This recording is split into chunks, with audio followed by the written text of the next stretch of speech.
ज्ञान सेतुबाई नितिशा या चॅनलमध्ये तुम्हा सगळ्यांचं पुन्हा एकदा मनापासून स्वागत आहे. चला तर मग आजच्या व्हिडिओला सुरुवात करूया. ती एका चहाच्या कपाने. म्हणजेच मला चहा प्यायचा आहे, मला चहा पाहिजे, म्हणजे त्यासाठी काय करावं लागेल? साखर, पावडर, दूध, थोडंसं पाणी मिक्स करून मी काय करणार? चहा बनवणार. तेच जर मी ऑर्डर चेंज केली तर सुरुवातीला मी दूध, पाणी, साखर आणि देन पावडर टाकली तर काय होईल? दोन्हीही वेळेने मला काय भेटणार आहे? चहाच भेटणार आहे, बरोबर की नाही? सो मॅथ्स मध्ये हे अशा बऱ्याचशा ठिकाणी संख्या बदलतात, बट त्याचं काय केलं जातं? आन्सर जे आहे ते आपल्याला सेमच भेटतं.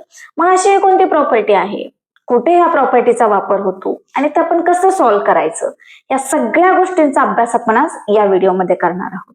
पण त्याच्या आधी माझ्या चॅनलला लाईक करा, शेअर करा आणि प्लीज सबस्क्राईब करायला विसरू नका. मला लाईव्ह यायचं आहे, त्याच्यासाठी मला 50 सबस्क्रायबरची गरज आहे. त्यामुळे please please please subscribe to my channel. चला तर मग सुरुवात करूया मेन पॉइंटला. एक्झाम्पल बघूया आपण याच्यासाठी. इमॅजिन करा तुमच्याकडे 100 रुपये आहेत, त्यात तुम्ही 50 रुपये आणि 20 रुपये ऍड केले तर टोटल किती होते? त्याचे टोटल करण्यासाठी मी इथे दोन ग्रुपमध्ये संख्या मांडलेल्या आहेत. 100, 100 प्लस 50 प्लस 20 आणि सेकंड ग्रुपमध्ये 100 प्लस 50 प्लस 20. सो अशा प्रकारे दोन ग्रुपमध्ये काय केलेलं आहे? मी त्याची अरेंजमेंट केली आहे. सो फर्स्ट मध्ये काय केलेलं आहे? पहिल्या दोन संख्येला मी ब्रॅकेट दिलेला आहे आणि सेकंड मध्ये काय केलेलं आहे? शेवटच्या दोन संख्यांना मी ब्रॅकेट दिलेला आहे. सो कशाही प्रकारे माझी अरेंजमेंट असली तर मला आन्सर जे भेटणार आहे ते 170 भेटणार आहे. ओके, सो त्याच प्रकारे मी काय केलं? सेकंड एक्झाम्पल बघितलं. सेकंड एक्झाम्पल मध्ये काय आहे की 3 नंबर्स आहेत 2, 6 अँड 7. यांचं जर मी मल्टिप्लिकेशन केलं तर मला टोटल आन्सर काय भेटतं? तर याच्यामध्ये मी सेम वे पहिल्यांदा जशी अरेंजमेंट केलेली आहे तशीच अरेंजमेंट मी काय करते? सेकंड मध्ये सुद्धा करते. सो ग्रुपने पहिल्या दोन संख्येला सुरुवातीला दिलं आणि देन सेकंड दोन संख्यांना दिलं तर आन्सर मला काय भेटते? 84 भेटते. ओके, सो यालाच तर म्हणतात असोसिएटिव्ह प्रॉपर्टी. मग डेफिनेशन याची काय होते? जर 3 नंबर ऍड किंवा मल्टिप्लाय करू शकतो तर त्याची ग्रुपिंग किंवा ब्रॅकेट्स बदलली तरी तर आन्सर आपल्याला काय भेटतंय? सेमच भेटतंय.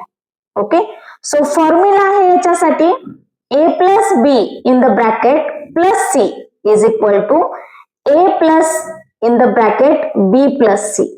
आणि सेकंड फॉर्म्युला जो येतो तो म्हणजे a multiplied by b in the bracket multiplied by c is equal to a multiplied by in the bracket b multiplied by c. So हा त्याचा फॉर्म्युला येतो. सो सगळ्यात महत्वाची गोष्ट काय आहे या प्रॉपर्टीची? की this property is not applicable for the subtraction and the division. म्हणजेच ही प्रॉपर्टीचा वापर फक्त कुठे होतोय? ऍडिशन अँड द मल्टिप्लिकेशन साठी and not for the subtraction and the division. So अशा प्रकारे आज आपण पाहिली असोसिएटिव्ह प्रॉपर्टी. सो असोसिएटिव्ह प्रॉपर्टीचा वापर हा बऱ्याच ठिकाणी केला जातो. म्हणजेच NTSC मध्ये याच्यावरती बरेचसे MCQ विचारले जातात.